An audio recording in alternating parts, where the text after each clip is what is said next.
Okay, we're going to look at operators on matrices. So the first thing it wants us to do is add B and F together. And so matrix B, let's write the sizes of all of them first. So we have a 3 by 1, 2 by 2, 2 by 3, 2 by 1, 2 by 2, and then we have another 2 by 2. So in order to add matrices, they have to be the same exact size. So B and F are, so that means we're going to add element by element. So matrix B, I'm going to write down first, negative 1, 3, 2, 4.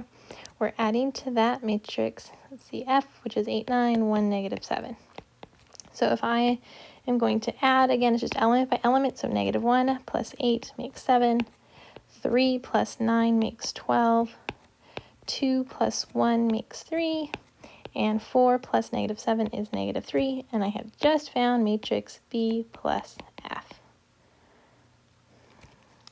Now, in order to multiply matrices, they must have the same number of columns times rows. So matrix C has to have the columns, oopsie, not times, equal to the rows of A. So matrix C is 2 by 3 and matrix A is 3 by 1, so it's going to work. So I'm going to write down matrix C. We have 1, 5, 2, negative 2, 3, 4. I'm going to multiply that by matrix 2, 5, 7. So when you have a 2 by 3 matrix and a 3 by 1 matrix, it ends up that this is going to get us a 2 by 1. And the way that that works is, again, the row will multiply with the column, and each term will multiply and then add, or each entry. So we're going to do negative 1 times 2 plus 5 times 5 plus 2 times 7. Now there's no other column, so we're going to move down to the next row, which in our answer will move down to the next row also.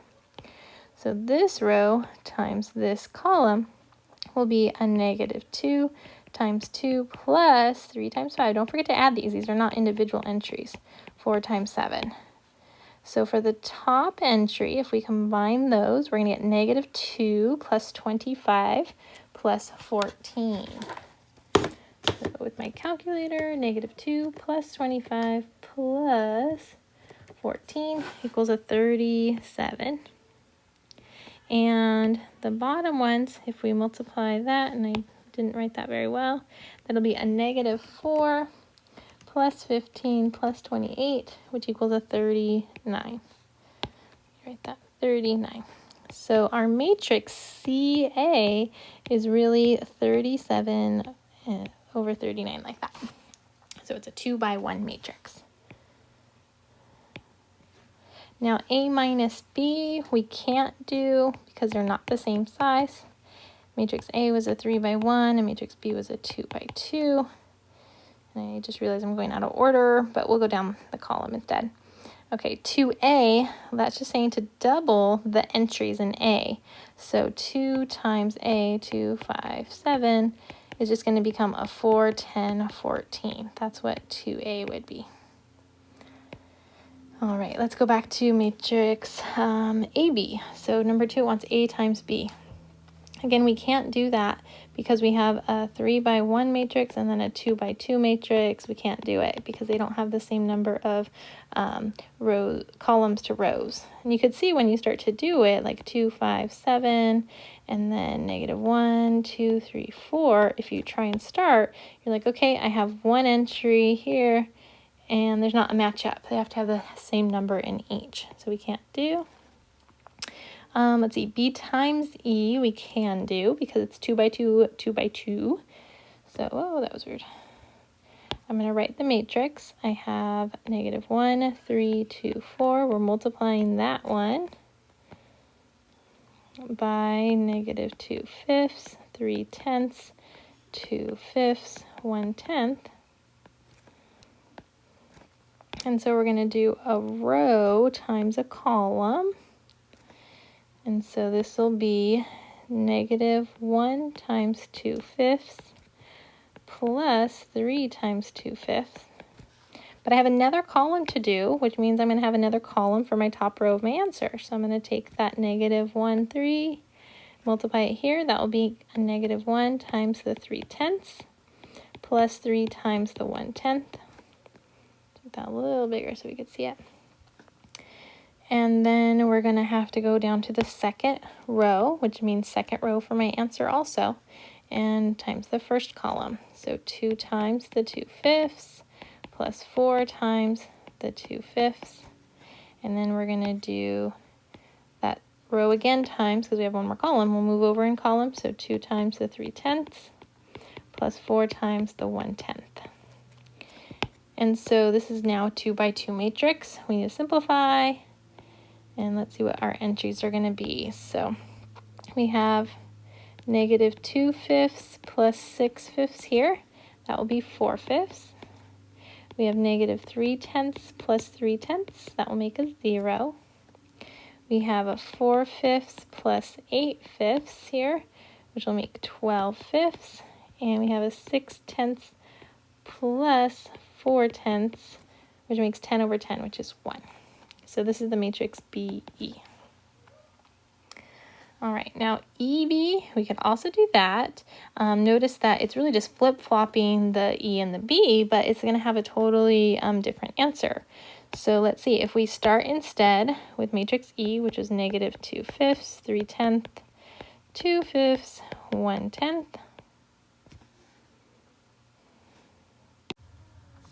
Okay, so we're going to multiply that with matrix B, which is negative 1, 3, 2, and 4.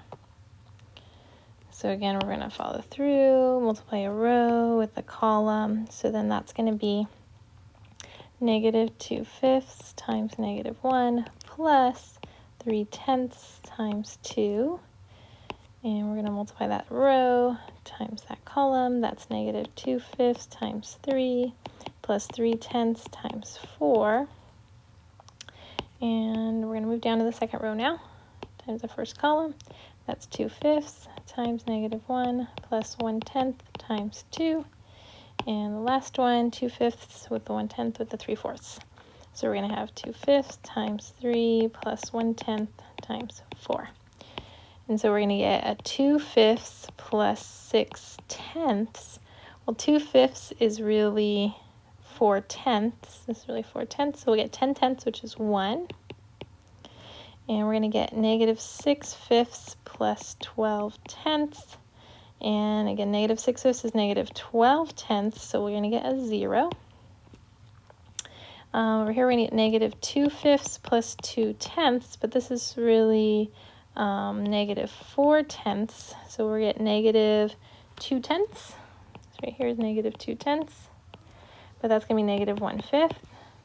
And on the other side, we're going to get 6/5 plus 4/10. And this again, 12/10. So we'll get 16/10, which is 8/5. And that is going to be matrix EB. So what we notice about matrices 4 and 6 is that they are not the same.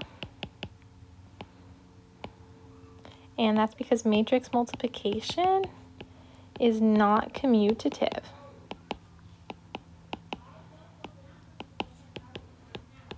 And so numbers, like our regular real numbers, are commutative.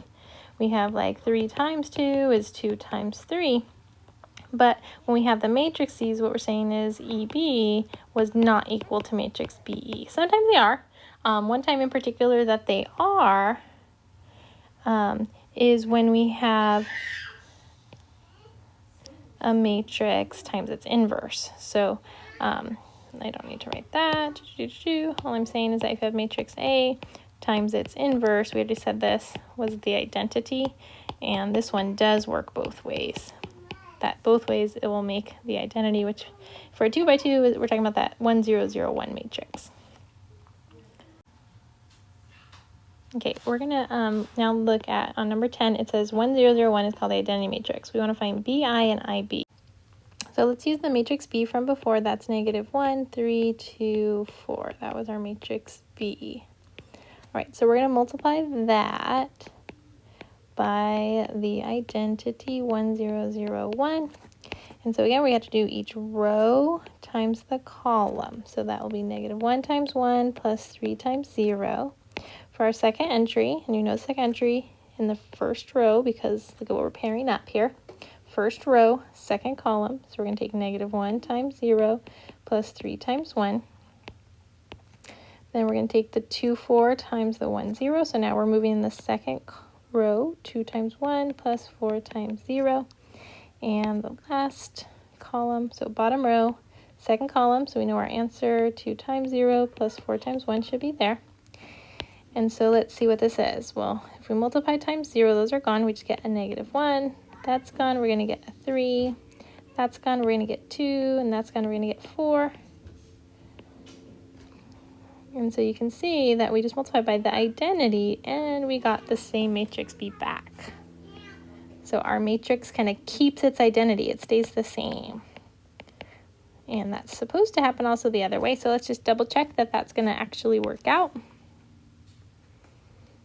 So matrix 1, 0, 0, 1 times -1, 3, 2, and 4.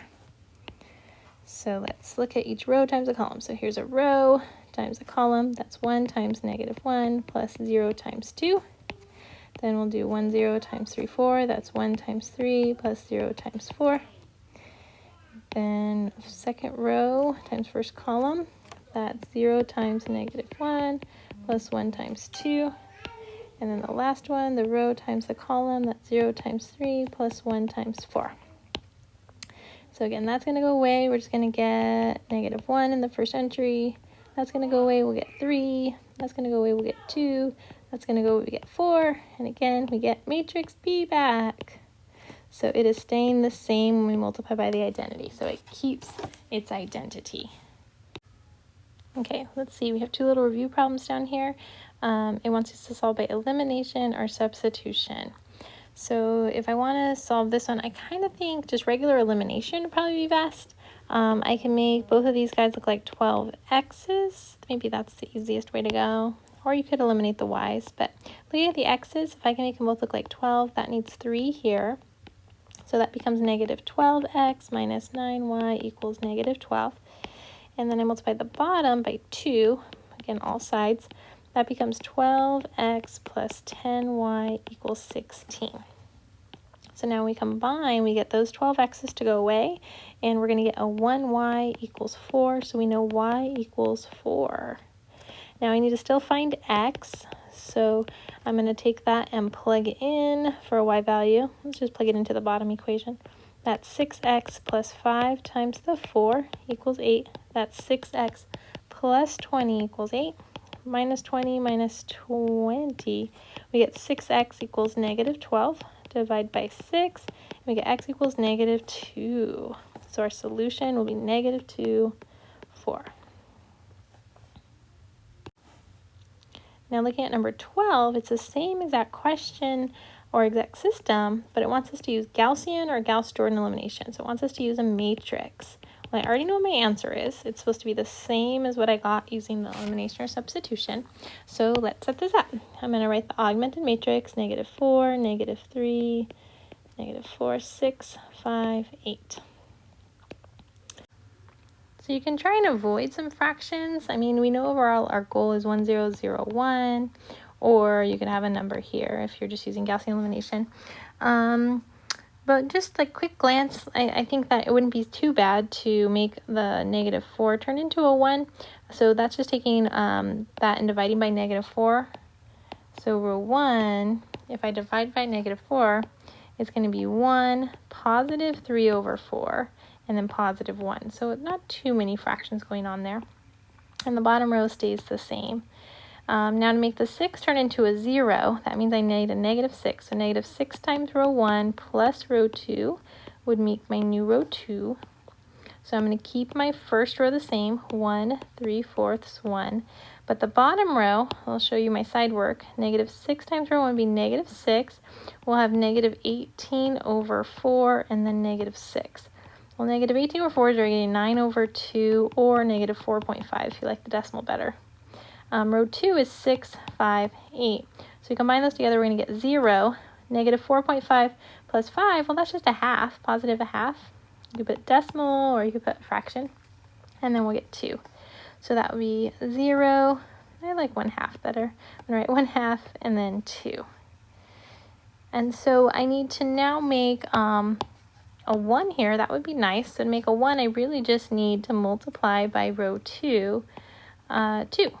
So 2 times row 2 will make my new row 2. So that will be a 1, a 3/4, 1, 0, 1, and 4. And then the next thing I want to do is make this turn into a 0 if I'm going to continue using Gaussian elimination. And so to make 3/4 go away, I need negative 3/4. So I'll do negative 3/4 times the row 2, that one I just got.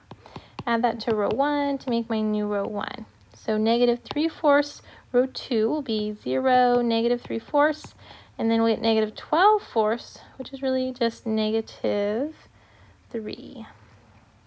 And so then we're going to add that to row 1, and that will make a 1, 0, negative 2. So we're going to get 1, 0, negative 2, 0, 1, 4. And we end up x equals negative 2 and y equals 4. So that seemed like a little bit more work than the first method, but again, we're just trying a different method to get the same answer, which I could have just written as a point. And maybe there was a little bit more efficient way of finding my 0s and 1s without using the fractions perhaps. So play around with it. As long as you're using the row operations, you can do lots of different things here. You don't have to do it just my way, but you do have to use matrices and row operations in order to solve this number 12.